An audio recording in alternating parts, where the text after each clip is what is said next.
Israel, before we commence on another episode of Appalling Twistianity, I'd like to review with you where you actually found yourselves, even if it's uncomfortable for you to admit it. I want to begin by stating categorically that Israel was justified in its response to the Muslims who perpetrated October 7th in Gaza. What the 4,000 to 5,000 Muslims did to Jews on that day, mutilating them, raping them, torturing them, abducting them, and committing gross acts of mass murder, was unconscionable, and it deserved a vicious reprisal. But when a nation pursues an unobtainable goal in war, bad things always happen.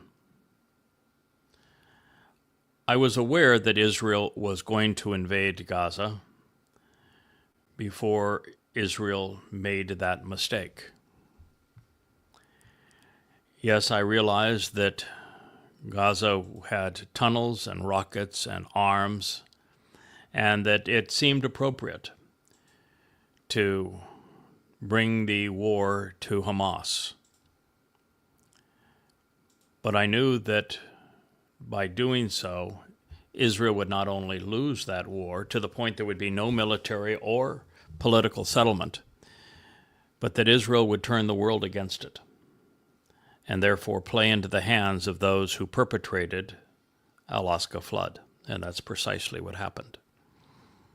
You see, the war goal of eliminating Hamas is not possible. Impossible. Literally impossible. Hamas is Islamic. Gaza is Islamic. You cannot remove Islam from Gaza unless you were to obliterate every Gazan. And the world's not going to let you get away with that, nor would it be moral. Now, I understand there is no such thing as an innocent civilian in Gaza. There are no innocent civilians in this war that Islam has perpetrated against Jews for 14 centuries. But the problem is that Israel is at war with Islam.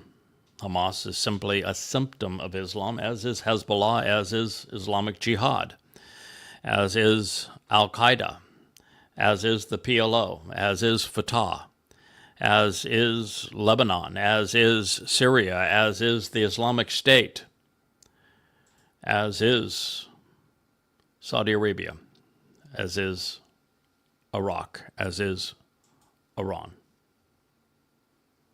You're not engaged in a seven-front war. You're engaged in a one-front war, but won't admit it because Israel takes such pride in being accommodating to Muslims, saying, see how good we are, see how tolerant we are. But it's like saying that during the onslaught of the Black Death, we're going to go coddle rats because we just want to show that the fleas that pass on the bubonic plague to us are acceptable in our community because we're especially moral. Suicidal. Jews do not have an understanding that Alaska flood was a repeat of what Muhammad did at Kabar. Exactly the same. And yet you're not able to make that connection. And so by lashing out at a symptom of Islam in an Islamic enclave and making a war goal to eliminate the Islamic organization within the Islamic community, it shows a complete disregard for what Islam is, for what Hamas is, for what they were trying to achieve. And ultimately, Israel was played for a fool because the goal of Al-Aqsa flood was met. And you say, oh no, look at Gaza, they haven't won, we're bond them out of submission. That's exactly what they wanted you to do. They wanted you to kill 30,000 or more Gazans. They wanted you to bomb Gaza into submission. Why do you think they perpetrated it? Why do you think that immediately after doing it, Europe and America erupted with marches protesting Israel as if Israel were the perpetrator and not the victim? You played right into their hands. It's like saying, here, take my head. I don't need it anyway. I'm not using it. You overplayed your hand. Netanyahu miscalculated, and then when, after the last ceasefire, he doubled down and reinvaded Gaza, everyone gave up on Israel, including America, including Trump, including every European head of state. You were pursuing an endless war, continual devastation, with zero chance of success, and the world knew it. Were you justified in attacking Gaza? Sure. Were you justified in trying to rid Gaza of the tunnels? Sure. Were you justified in trying to disarm Gaza? Sure. Were you justified in trying to recapture the hostages? Absolutely. Were you justified in trying to separate Egypt from Gaza? Correct. But every Israeli soldier who has died making a bad situation worse. Yeah, I would love to have Islam accountable for all of the hell that Islam has perpetrated on the world, and in particular on Jews. But I care far more about saving Israel and protecting Jews than I do in punishing Muslims. And so should you. Now that brings us to the second miscalculation, probably the worst miscalculation in modern history. And that's saying something, because George Bush's miscalculation of invading Afghanistan and Iraq was exceedingly destructive to America and made two very bad situations far worse. But here's the rub. Israel has no chance of success in the Iranian war.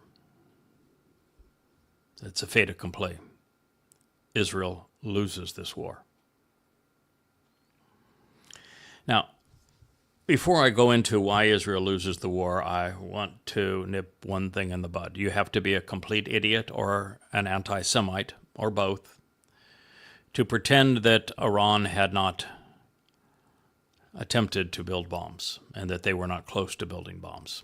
And beyond all of the International Atomic Energy Commission reports, let's just make it really simple. A country that floats on an ocean of oil and gas does not compromise its economy and independence in the world to pursue exceedingly complex atomic energy when all that atomic energy plants do is boil water. When all you need in Iran to boil water is a match. So there was a 0% possibility that the refinement of uranium was designed for civilian purposes. None. I mean, you'd have to be a complete nincompoop to think that that was a possibility. And I said that going back the day that Iran used that as their defense. It is, and it's just ludicrous. But beyond that, should one want to pursue civilian atomic energy for the purpose of generating electricity, you enrich uranium to 3.5% fissile purity of uranium-235. Anything above 3.5% is counterproductive, can't be used. And so even at that, to obtain 3.5% enriched uranium-235 in sufficient quantities to power a nuclear power plant, it's available from China, it's available from Russia, it's available from France, available from the United States. It isn't a big deal. You don't have to invest in huge factories buried 300-400 feet below the ground, and building your own centrifuges to do this sort of thing and risk your economy in the process. So when Iran enriched uranium-235 to a fissile purity of 20%, and then 60%, and now 90%, and they have enormous stockpiles of uranium now enriched to 90%, it completely negates any possibility that they were attempting to do anything other than build a bomb. And then you have to add to that the fact that they built a reactor that's a heavy water reactor whose purpose is to make tritium. The purpose of tritium is to enhance the yield of nuclear bombs and make them more stable so that you can deliver them and detonate them at the proper moment. I've written numbers of articles on tritium, and the fact is that right above ground, Iran had built a tritium factory. The purpose of tritium is to increase the yield of a bomb. In fact, you add tritium to the uranium that Iran had already refined to 60 and 90% fissile purity, you can double or triple the number of warheads while maintaining the same yield. That means that they had already enough uranium for 10 to 30 bombs. They even had the missiles to deliver them. They had done all the research on the centrifugal explosions that cause that chain reaction in a uranium bomb. Those are the facts. Those facts are indisputable. The notion there's so many damn talking heads out there saying that Iran didn't have the intent on building a bomb. They were just enriching uranium for the giggles of it. It's just so utterly absurd. And it's not only that they had compromised their entire economy and their people's well-being, becoming a pariah nation in the world for the express purpose of building these bombs. They were routinely saying in front of their religious leader, death to America, death to Israel. They intended to use the bombs.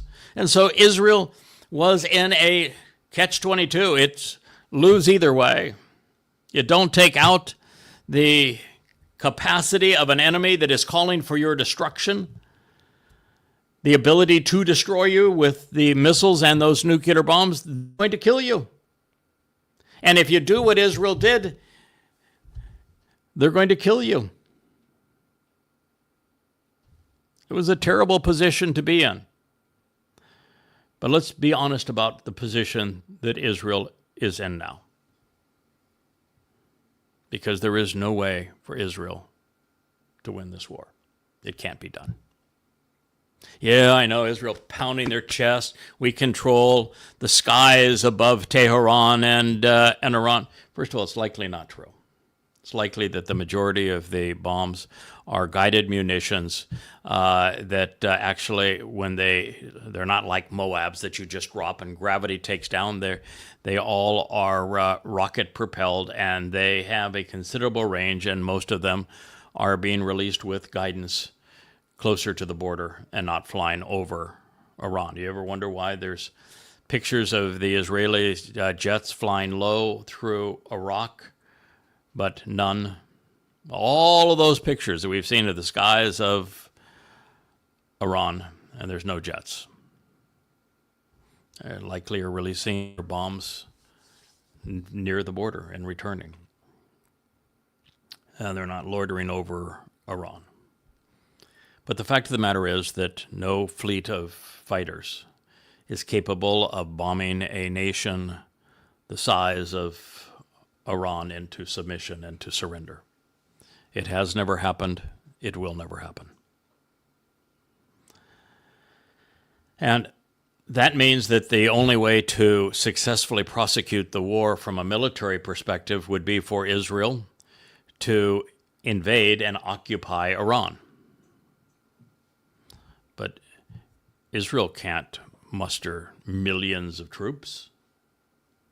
It can't project them into Iran. It can't support them in battles to take over Iran. It can't occupy Iran thereafter. It's not even remotely feasible. So then you say, well, we'll get America. America will come to our rescue. No, it won't.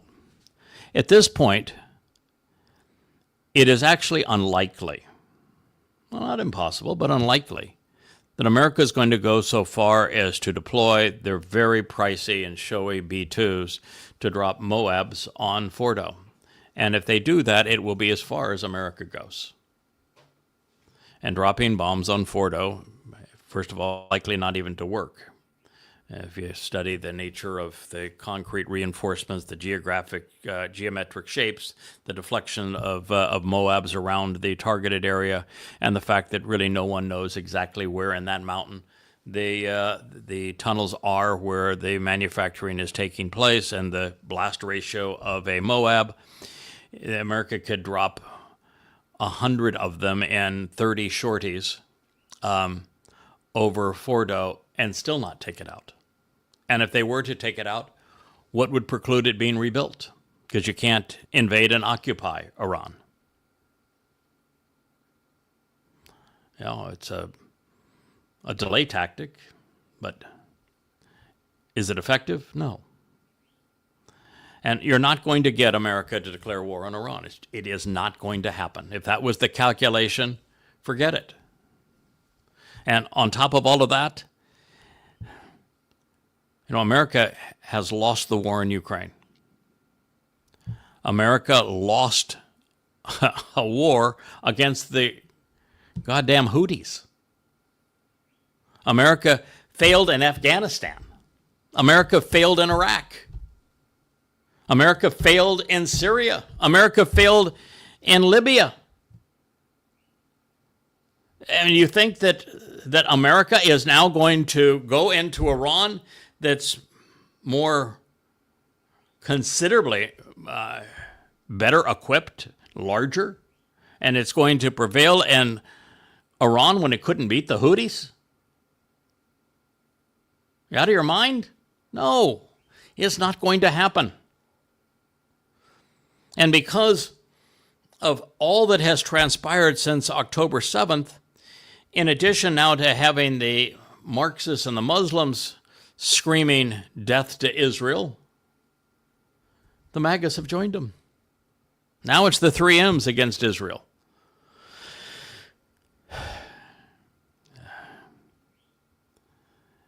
On top of all of that, there are two countries that have vital interests in Iran. They are, of course, China and Russia. China runs off of Iranian gas. There's a $15 billion pipeline at the time. That $15 billion is probably hundreds of billions today to take natural gas and oil from Iran into China. And because of the sanctions put on Russia as a result of the American NATO proxy war against Russia in Ukraine, using Ukraine, Russia now has a vital interest partner in Iran.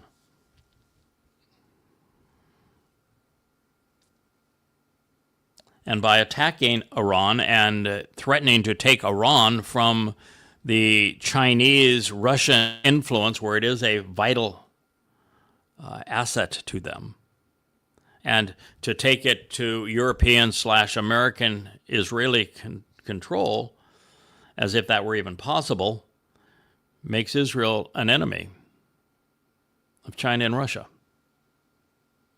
At a time when the United States is imploding, that's a really, really poor move. So that leaves Israel with only one hope. America is not going to declare war on Iran. Israel cannot invade and occupy Iran. You're not going to cause Iran to submit and surrender based upon fighters dropping American-guided munitions from the borders. None of those things are going to happen. So that leaves Israel with only one hope: regime change. But what is the history of regime change in the Islamic world? There's not a single success. In every case, those who replaced the dictator were worse than the dictator. This notion that Iranians, by the millions, the majority of Iranians, are going to forego Islam. Say, nope, we don't want to be Muslims anymore. And without weapons, knowing we're going against those who are armed to the teeth and will willingly die to protect their control over Iran, that those people who do not have any unifying political party are going to rise up successfully against the Ayatollah regime, and that they are going to not only replace them, but replace them with a secular government as opposed to them be replaced by an even more vicious Islamic terrorist government, is nil. I mean, it's slim and none, and I think you bombed none on the last sortie through Iran. Isn't going to happen. It's not going to say that there won't be some protests. It's not to say that there won't be a lot who want it to happen. Not to say that I wouldn't want it to happen. It's just that it's not going to happen. And with Iran being that much larger than Israel, you're not going to be able to preclude them acquiring and manufacturing more missile launchers and more missiles, and the best you're going to get from the interceptors is about a 90% kill rate, and the ones that get through are so enormous they do gargantuan damage, and Israel is too small to sustain that day after day after day after day after day. And ultimately, if things get rough for Iran, Russia and China are going to step in, and they're going to supply the Iranians with what they need to remain an ally of Russia and China.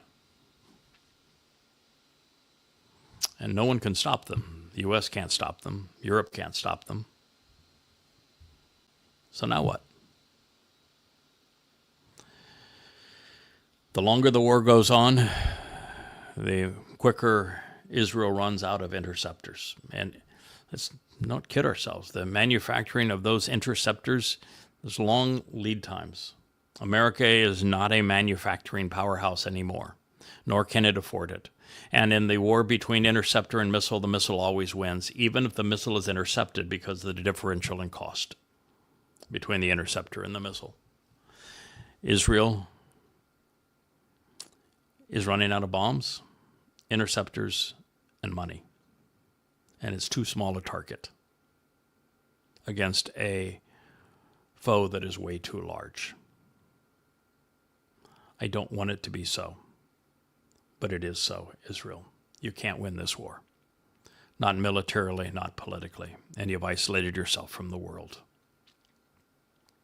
So now what, Israel? What are you going to do?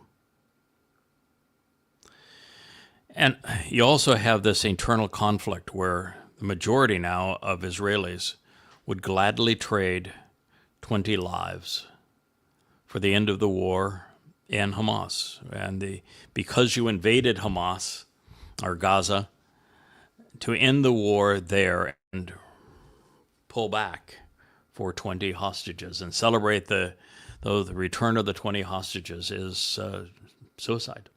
It will embolden Muslims worldwide. It will cause Alaska flood 2.0. And you got to know that the celebration and saving 20 lives is going to cost the deaths of 2 million. You need to know that. That's where you are on this, and you're a house divided regarding it. And Trump is going to play it to the hilt. And all the while, because of this preemptive strike on Iran, no one is talking about what Trump did just a matter of 3 days before this preemptive strike. The White House announced that Trump was now supportive of the two-state solution, and that he had told the UN to stand down because he had his own conference with Macron and MBS coming to New York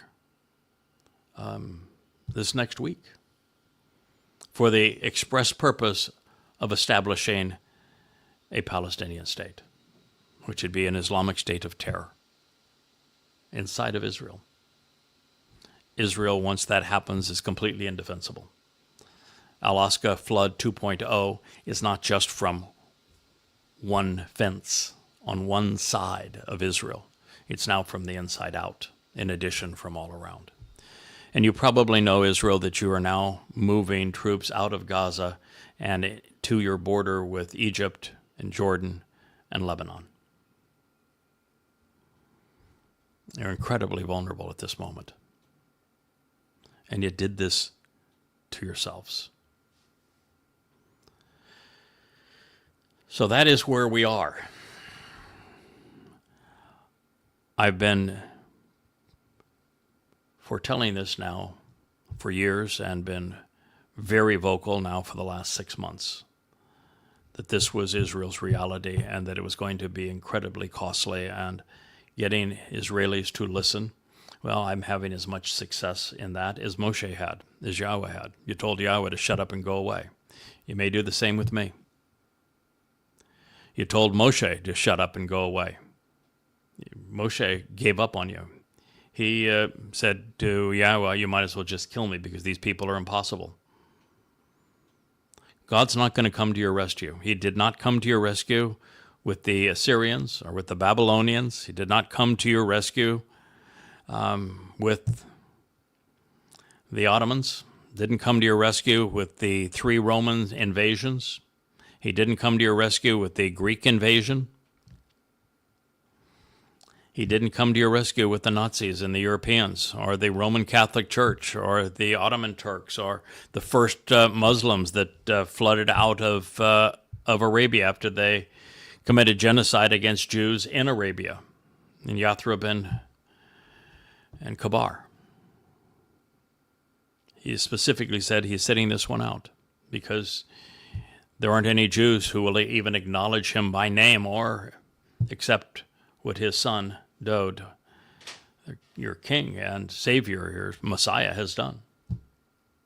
And so you've sidelined your only hope of salvation, which is what I write for, it's what I speak for, it's what I'm most interested in doing. I only speak to you about these other situations because it's important to save Israel, it's to spare Israel, to protect Israel, so that there are Jews to hear this message and respond to it.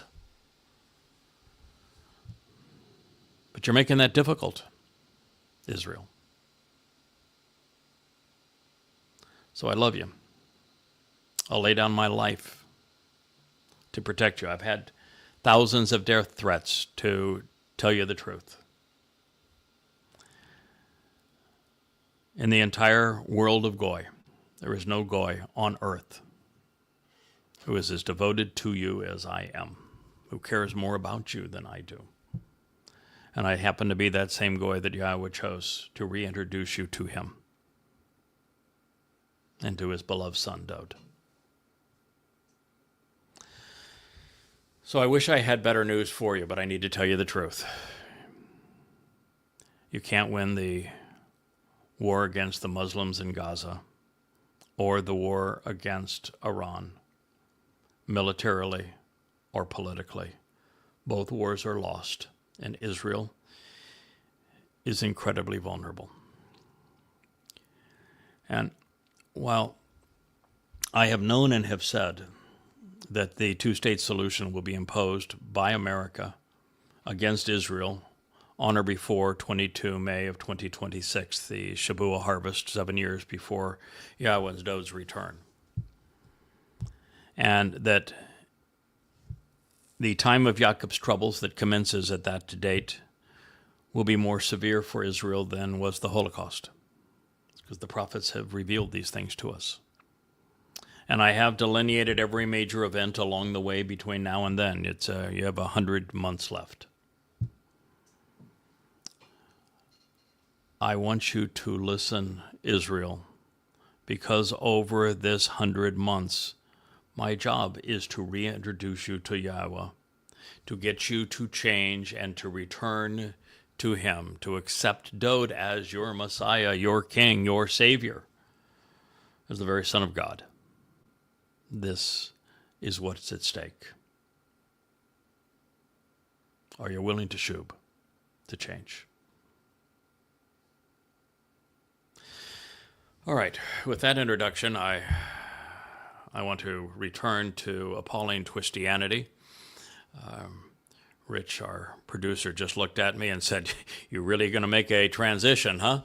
You're doing well with where you're going. Yeah, after all of that. But I am going to advance what we were doing because it's important.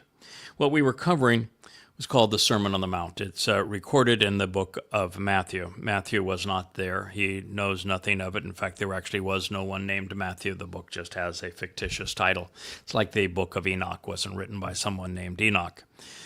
And the book of Matthew is actually cobbled together from 3 different sources. It's 100% plagiarized. 95 CE, so it's very, very, very far the opposite of being an eyewitness account. It's not a contemporaneous account.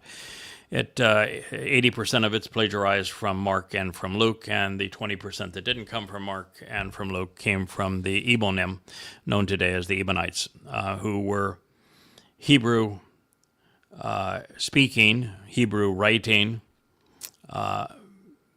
Jews who actually recognized that it was Dod who was crucified in 33 CE as the Passover lamb, and wrote down everything they heard him say and do. And so it's the only actually accurate part, even though it's miscast on Gospel Jesus, the imaginary character. Jesus never existed. He is a crude counterfeit through identity theft of Dod David. And so it's this Ebonite Hebrew eyewitness account of what Dod David did is the only part of the Christian New Testament that was actually a contemporaneous report written by eyewitnesses, then twisted and incorporated into the New Testament through a man who used the pen name Matthew and pretend like he was a disciple when there was no such thing. It is exceedingly important to consider because there are 2 speeches, the 2 longest speeches actually in the Christian New Testament, both destroy Christianity. The Sermon on the Mount is absolutely lethal to the religion of Christianity. It is the opposite of Pauline doctrine. And the Olivet Discourse is the same. The Olivet Discourse says if anybody tells you they saw a Christ, don't believe them. They're lying. And the Sermon on the Mount says the Torah is the end-all. It's everything. Nothing in the Torah is going to be annulled. That Dod, who was actually the speaker, saying, I didn't come to annul the Torah, I came to fulfill it. That's what I'm here for. Pesach, Matzah, and Bakodim. I'm going to fulfill the Torah. I'm not here to annul it. And there's not a single even portion of a letter of the words that comprise the Torah that will be annulled so long as the heavens and earth exist. Pretty straightforward. It is devastating to, but I, Paul, say that the Torah is a curse and that it was replaced and that it was a cruel taskmaster and they couldn't save anyone. It's exactly the opposite of Paul's letters, and Paul's letters are the basis of the religion of Christianity. And the reason that this is important to me is not to save Christians from the myth of Jesus Christ, because I really have no interest in that anymore. You can't save a religious person using evidence and reason anyway. Faith is impervious to evidence and reason. It's just like I didn't write the expanded version of Prophet of Doom as goddamn religion to save Muslims from Islam. They're way too far gone, and if you're dumb enough to be a Muslim, you are not smart enough to process evidence and reason against the religion. But in the case of Twistianity, and this is what we're covering now, I wrote it because it was essential to dispel the myth of Jesus Christ. It was important for people to recognize, and I think I'm the first person to ever prove this to be the case, that Jesus never existed. Jesus is nothing but a crude counterfeit of David. Dode is the Messiah. He is the Son of God. He is the former and returning king. He has already lived 2 lives. He will have a third. David is the one who fulfilled Pesach by being crucified, and he wrote a first person. The only eyewitness account of the crucifixion was written by Dode 1,000 years before he endured it. So it's important that Jews recognize that there was no Jesus, never existed. He was not a historical figure. In fact, when they say Jesus of Nazareth, not only didn't Jesus exist, Nazareth didn't even exist at the time. There was no virgin birth. There was no mother named Mary. Miriam means rebellious and contentious. There was no angel named Gabriel. In fact, Gabriel means courage, God's most courageous and competent man. He's Dode. None of that transpired. There was no resurrection either. It's all a bunch of malarkey. No Mr. Christ. And the best way for me to prove that was to first completely invalidate the Christian New Testament, which I have done, but also to establish the fact that Dode is the one who fulfilled Pesach, Matzah, and Bakodim in 33 CE, exactly when and how and where and why he said he would do so, which I have also done. It's this combination of these things, the single greatest discovery of human history. And that's why we're doing these programs, because it is essential for Yehudim and Israelites, particularly as they're going through these next 100 months, which are going to be so devastating to them, to recognize who the Messiah really is, who the Son of God is, who their Savior is, who is their returning King, and who is his Father. These are the reasons that we are considering this. Well, since context is essential to understanding, it's important to recognize that Dode, in the Sermon on the Mount, and he's actually the one who delivered it, recognized that there is a certain door that we should knock. And it is the one that he opened on Passover, opening the doorway to life and to God's home, such that we could seek admission. And he has spoken of our Heavenly Father's gift in this regard being especially valuable. He has deliberately and decisively associated this especially good and generous offer with Yahweh's Torah and with the prophets. And so Dode is affirming that the narrow doorway he sacrificed his corporeal body to open leads to life. And that's an essential for you to understand. What Dode sacrificed on Pesach was his corporeal body, his bashar. It had no value to him whatsoever. He was happy to be rid of it. He was going back eventually to, then 3 days, into Shamayim, where bodies would be a liability. In fact, it would make entrance impossible. He was happy to get rid of the body. I didn't want to have to get rid of it in that painful a way, but using his corporeal body to serve metaphorically as the Passover lamb was absolutely appropriate and wonderful and brilliant, but also highly desirable. And it was Dode's nephesh soul that carried our guilt into Sheol to deposit it there, never to be seen again on matzah, and his soul was protected by Yahweh's Ruach. And thereby, when released on Bekurim, he became the firstborn of firstborn children. He is the Bekor, the firstborn of Yahweh. Yahweh affirms all of this in the 89th Mizmor, and Dode describes it in Psalms 22 and 88. This is the truth of what actually occurred. So Dode is speaking of Passover, something he, as the Passover lamb, ought to know a great deal about.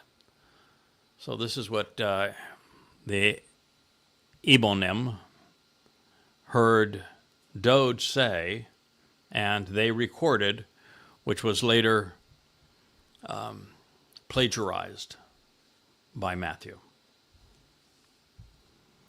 Under the auspices of free will, you should choose at some point in time to enter, personally engaging by moving through the narrow, the specific, seldom tread, and exacting door.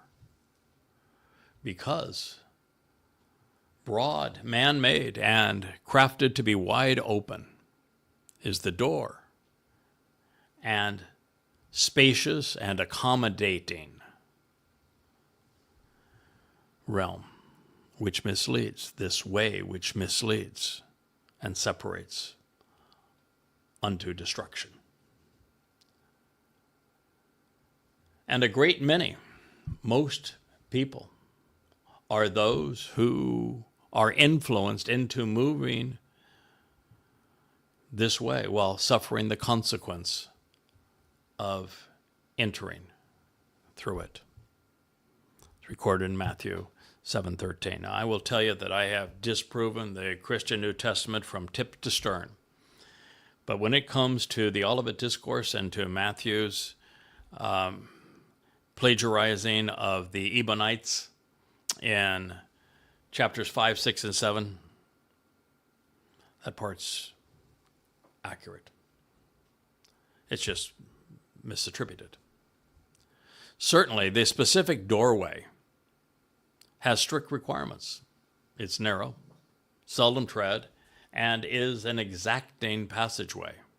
Additionally, it goes against the crowd to the point of persecution. This one way, which leads, separating those who are guided unto life. But very few are those who find it.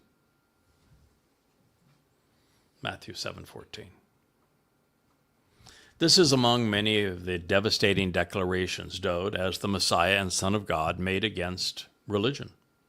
His Mizmor songs are filled with similar statements.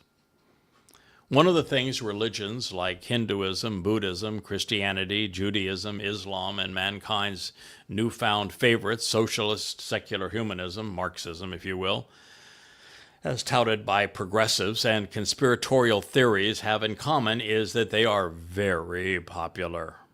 A great many people have placed their faith in these things, ranging from tens of millions to many billions. Well, with the exception of Judaism, which is tens of millions over time, but right now in ultra-Orthodox Judaism as it's practiced in Israel, it's only about 20% of the Israeli population, and it's even a smaller percentage of Jews in the United States. But it is popular among Jews. And what was just said here is that if it's popular, it's wrong. You have to be unique, separate, unpopular. Set apart is the term Yahweh uses. Dode uses as well. You have to be Kodesh, uncommon, if you're going to have a relationship with Yahweh. You have to be set apart from the religions, the politics, and the ways of man to be seen as being unto God. And he's saying right here that anything that is public, anything that is popular, is not only artificial and man-made, but it all leads to destruction, needlessly squandering countless souls. And what is the most popular religion in the history of humankind? What is the religion that is totally and completely impugned by these words? Christianity. Second on it would be Islam. So while this statement is catastrophic to Christians, to Muslims, progressives, and conspiratorialists, when Doe's credentials are known and considered, he obliterates the validity of mankind's most popular religion. Based upon this declaration alone, in the midst of the best substantiated declaration that can be found in the New Testament, the moment Constantine made Christianity acceptable in Rome and Theodosius declared it the official faith of the empire, there was no longer any hope that it could be a path to life. By its own admission, it must therefore be one of the many ways that lead to death and destruction. Now, do not misunderstand. The Messiah did not say that religion was destructive because it's popular, but only that the path to life is unpopular, which means that all popular paths are invalid. Christianity is deadly because it is based upon Shaul, Paul's delusions, and replacement theology. Now, I am not trying to rub salt into an open wound. If you were still religious, but I would be remiss if I didn't remind you that Yahowah specifically revealed that there would be a broad path and a duplicitous and improper way associated with Shaul. As a result, Christianity is the plague of death that was foretold through these words. And now I'm going to quote Yahowah's message through Chabauk. And in Habakkuk, as it is transliterated now, it's Chabauk otherwise, Yahowah inspired this prophet to warn his people about Shaul Paul 666 years before Paul would pen his first letter, that being the one to the Galatians. God inspired Chabauk to write and for us to know. Pay attention. He will be puffed up with false pride. His soul, it's not right or straightforward in him. So through trust and reliance, by being firmly established and upheld by that which is dependable and truthful, those who are correct and thus vindicated will live. Moreover, because the intoxicating and inebriating spirit of the man of deceptive infidelity and treacherously, this treacherous betrayal, is a high-minded moral failure, and his is an arrogant and meritless presumption. He will not rest, find peace, nor will he live. Whoever is open to the broad path, the duplicitous and improper way associated with Shaul, Paul. He and his soul are like the plague of death. And so those who are brought together by him, accepting him, will never be satisfied. All of the Gentiles will gather together unto him. All of the people from different races and nations in different places. But they do not ask questions, any of them, about him. Terse references to the word they lift up as if taunts to ridicule, with implied associations that mock through comparison and counterfeit, along with elusive sayings with derisive words, all arrogantly conveyed. There are hard and perplexing questions which need to be asked of him, and double standards and double dealings to be known regarding him. So they should say, "Woe to the one who claims to be great, so as to increase his offspring, acting like a rabbi, when neither apply to him. For how long will they make pledges based upon his significance, becoming burdened by his testimony? Chabauk embraced this Habakkuk. 2nd chapter, statements 4 through 6. In context, God has identified the Torah as God's gift. Dode did that, saying that it provides the lone and popular path to life. He said that all other ways lead to destruction, needlessly squandering a person's existence. So there is no getting around the fact that this means popular paths, and there are none more popular than Christianity with Gentiles and Judaism with Israelites, lead to death and destruction of the very souls who follow these edicts. This is a profoundly important truth that very few Christians ever consider. And yet it is the reason we are examining Paul and his letter to the Galatians. As an interesting aside, the Messiah's instructions regarding eternal life tell us to begin by entering through a specific doorway. And this is because the first of 7 steps to camping out with Yahowah begins by answering his invitation to walk through that doorway that is labeled Passover.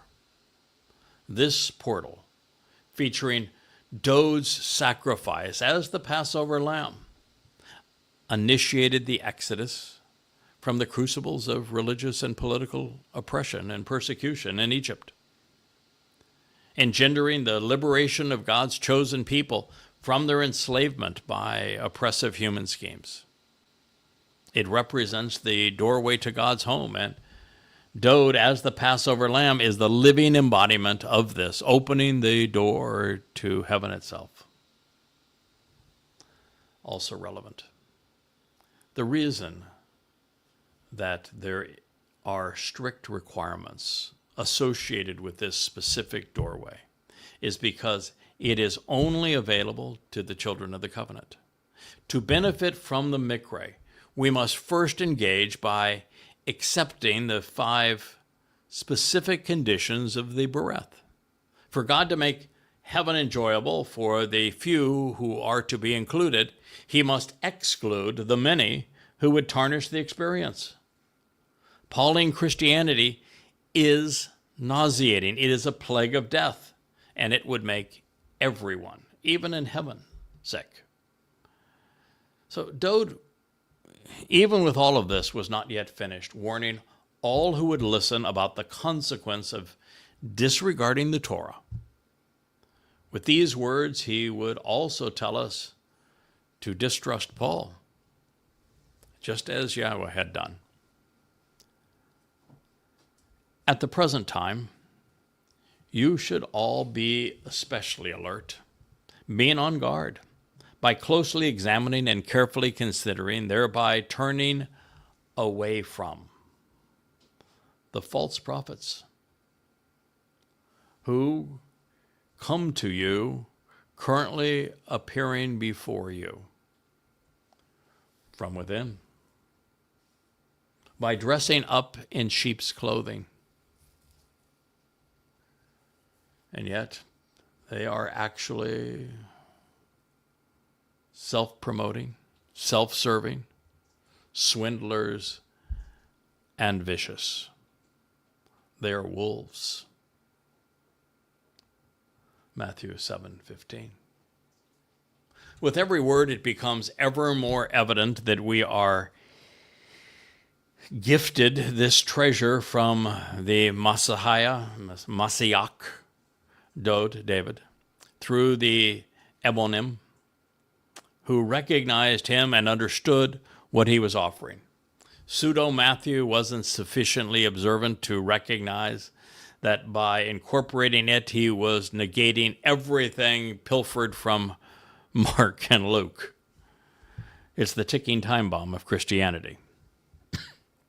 It actually doesn't survive the chapters 5, 6, and 7 of Matthew. Well, I normally wouldn't care enough to delve into the etymology of Greek terms, preferring Hebrew. It has merit in this case. The first word in this statement is proshete. It is a compound of pros, to one's advantage with respect to or toward someone or something, and echo, that which is accepted, grasped unto, held, processed, possessed, considered, or regarded. It is used to describe large groups and organizations or institutions a person might join, attend, or participate in, or even congregate amongst. Therefore, by juxtaposing proshete, a cautionary and guarded examination and consideration of pseudo-prophetess, false prophets, and proshete, institutions which would have you embrace and join in, with apo, a disassociation and separation. As a consequence, Dode Davis told us to walk away from religious organizations like churches. Similarly, it's the same as the lone prerequisite for the covenant. We must walk away from Babel, religion and politics. Further implicating Paulos, Shaul, he got his lone prediction wrong when he misrepresented the Towrah harvest. In his first letter to the Thessalonians, he claimed that the harpazo, snatching away or rapture, would occur during his lifetime. That was 1 Thessalonians 4:17. And since it wouldn't occur for another 2 millennia, he demonstrated that he was a false prophet and didn't even know the difference between Shabuah and Towrah on top of all of that. But it goes far worse, just pummeling Paul's credibility upon closer examination, because Paul spoke of the wrong mikre, and that Shabuah is the next unfulfilled harvest, not trumpets. But also, he got the audience wrong too, since Towrah, trumpets, is focused entirely on Yehudim and Israelites, not on Goyim. Further, it's an olive harvest, so there would be no point to either Shabuah or Towrah without the first three mikre. Without Pesach, Matzah, and Bakurim, there is no ticket to ride on Shabuah or Towrah. You aren't going anywhere unless you capitalize upon what Dode David did on Pesach, Matzah, and Bakurim. There is no Shabuah harvest. There is no Towrah harvest apart from those things. And both the mikre and Dode's participation in them are things that Shaul Paul not only denies, but besmirches. So in the prior statement, pseudo-prophetess is actually less about errantly predicting the future than it is indicative of someone who deliberately deceives by falsely claiming to have been inspired by God. Therefore, because Shaul's message is consistently deceitful, it is overwhelmingly obvious that he lied about his inspiration. Also, this admonition was recorded in the present tense, which is to say that the false prophets were present at that moment, currently lurking in their midst. Now that is relevant because according to Shaul, he was in this very place at this time learning to be a religious rabbi at a school for rabbis. In fact, he was the first person to even use the term rabbi and apply it to himself. And since the only false prophet of any significance during this time and in this place is also the most significant false prophet of all time, there is no mistaking Shaul Paul as the wolf in sheep's clothing. And of course, what tribe did Shaul Paul said he came from? Benjamin. What is the prophecy about the tribe of Benjamin that Jacob delivered? He is the wolf, vicious, tearing away, snatching, ripping apart. And who is the lamb? Dode. What did Paul, as the wolf, tear apart and prey upon the lamb? He's the one that ripped that Dowd had achieved as the Passover lamb, all that was said about him, away from him, to create his myth of Jesus Christ. Now, that is not to say that there weren't other Jews who led people astray in the name of religion. Rabbi Akiba, Rabbi Maimonides shaped Orthodox Judaism into the religion which is practiced today, while Baal Shem Tov was responsible for the Haredim sect of the religious crazies, the ones that like to wear weasel hats and black mourning clothes. But they did not claim to be prophets, although they occasionally say, oh, yeah, we got a prophecy here. And they never once did any of them issue a prophecy, nor could they stand up to God's standard, which is 100% accuracy. But they still, while they were posthumously attributed to them, the fact is that not one of them lived within even 10 to 17 centuries of the time that this was being recorded, so they could not have been there. Maimonides, the man who codified Judaism's 13 pillars, who compiled his errant assessments, he did so in Egypt, which was Islamic at the time and not in Israel. And Baal Shem Tov conceived Hasidic Judaism in the Ukraine in the 18th century. Constantine, the man who opened the door to Roman Catholicism in the early 4th century, could never be mistaken for a lamb. He was not a prophet either, and he was neither Christian nor a Jew. So he too would be disqualified for all of these reasons. Therefore, who else other than Paulos and his associates meet these criteria? But there's more. By Yahweh's definition, Shaul, as a Benjamite, qualified as a wolf. Paul claimed to be from the tribe of Benjamin in Romans 11:1, saying, "For indeed I am a Israelite, and from the seed of Abraham, and from the tribe of Benjamin." And we have this warning from God. Benjamin is a wolf viciously tearing apart, continually mangling and actually killing, plucking the life out of its victims. In the early part of the day, consistently devouring his prey, and during the dark of night at the end of the day, he divides and destroys, apportioning and distributing that which has been spoiled. Bereshith, in the beginning, Genesis 49:27. Well, there were many Benjamites. There is only one man known to have publicly announced that he was from the tribe of Benjamin, present in Jerusalem during the time Dowd would have spoken these words. Beyond this, Shaul admitted to masking his true identity, which is the very reason that a wolf would dress up in sheep's clothing. Proof of Paul's willingness to alter his outward appearance, to take advantage of unsuspecting souls in his audience, is found in this confession. Paul wrote, "And I became to the Jews like Jews, in order that I might make a profit by procuring an advantage over Jews.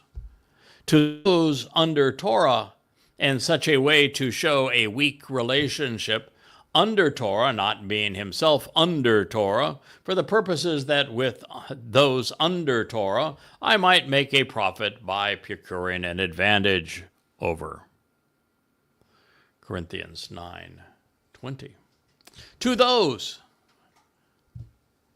Torahless, and thus without the Torah, in such a way to show a weak relationship, Torahless, not being Torahless of God, to contrary and making a contrast in the Torah of Christu, in order that I might make a profit by procuring an advantage and winning over those without the Torah. 1 Corinthians 9:21. I came to exist to the incapable and morally weak, incapacitated, and inadequate, in order that those who were impotent and sick I might make a profit by procuring an advantage over. To everyone I became every kind of thing, in order that surely by all means some I might save. 1 Corinthians 9:20 and 22. If you like charlatans and you think that deceivers are the best way to learn about God, there's your man. And even Machiavelli, the man who postured the immoral notion that the end justifies the means, he wasn't this belligerent. And you will notice that Apollos is asserting that he is the Savior. He is able to save anyone and everyone. This, of course, would be in direct conflict with God in tactics and capability and in numbers. While the combination of God's warnings and Paul's admissions are devastating, leaving Shaul and his associates as the only viable known potential culprits, there was a subtlety in Dode's depiction of the wolf. The term was translated describing the predator using a derivative of the same term Apollos selected to present his harpazo rapture. It was such an odd choice for Paul, especially considering its negative connotations. But since he did, and God knew he would, Dode was able to provide yet another clue regarding the identity of this wolf in sheep's clothing. Now, I don't suppose that our king and shepherd could have made his message any clearer for us.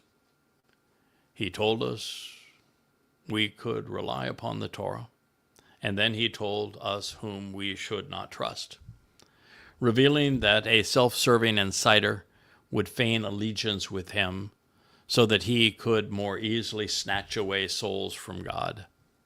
He, of course, was speaking of Shaul Paul and those who have allied themselves with him.